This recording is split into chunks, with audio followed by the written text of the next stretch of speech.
Bonjour Frédéric Lumeau, vous venez d'intervenir sur la digitalisation de la fonction finance, mais qu'est-ce que c'est? C'est déjà une démarche de l'entreprise qui s'appuie sur des technologies et qui doit donner de la valeur aux clients et à l'entreprise. Donc la digitalisation de la fonction finance, en fait, s'inscrit dans ce cadre-là. Donc ça veut dire qu'aujourd'hui, quand on regarde la digitalisation de la fonction finance, elle est très présente sur la partie transactionnelle, avec des projets de purchase to pay, des projets order to cash, etc.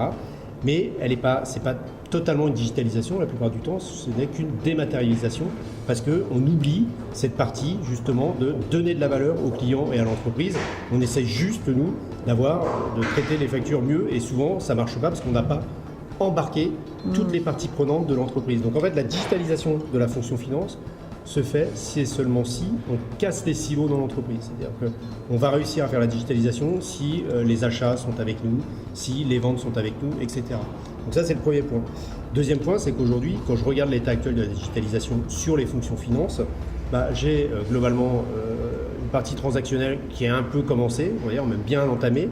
Par contre, sur la partie décisionnelle, donc c'est tout ce qui est analyse des chiffres, etc. On est encore très très faible. On voit un peu de data visualisation, ce genre de choses, mais on est encore très très faible.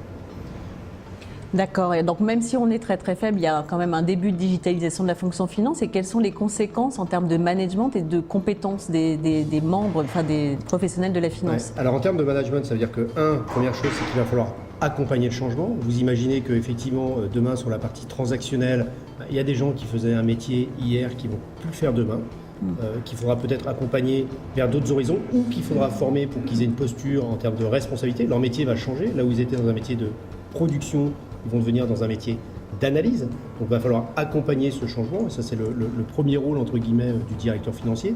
Et deux, on va avoir des profils qui vont aussi changer d'une manière générale, au-delà de la responsabilité. C'est-à-dire qu'on va avoir des profils qui vont être à la fois financiers, il ne faut pas perdre son caractère financier, mais qui vont être aussi très techno. Et comme je vous le disais tout à l'heure, finalement, comme on va casser les silos, il faut qu'on ait des gens qui soient très chefs de projet et qui ne soient pas juste dans leur bulle financière, mais qui soient capables d'aller parler à tous les acteurs de l'entreprise, aussi bien les achats, encore une fois, que les ventes, que le marketing, que la production, etc.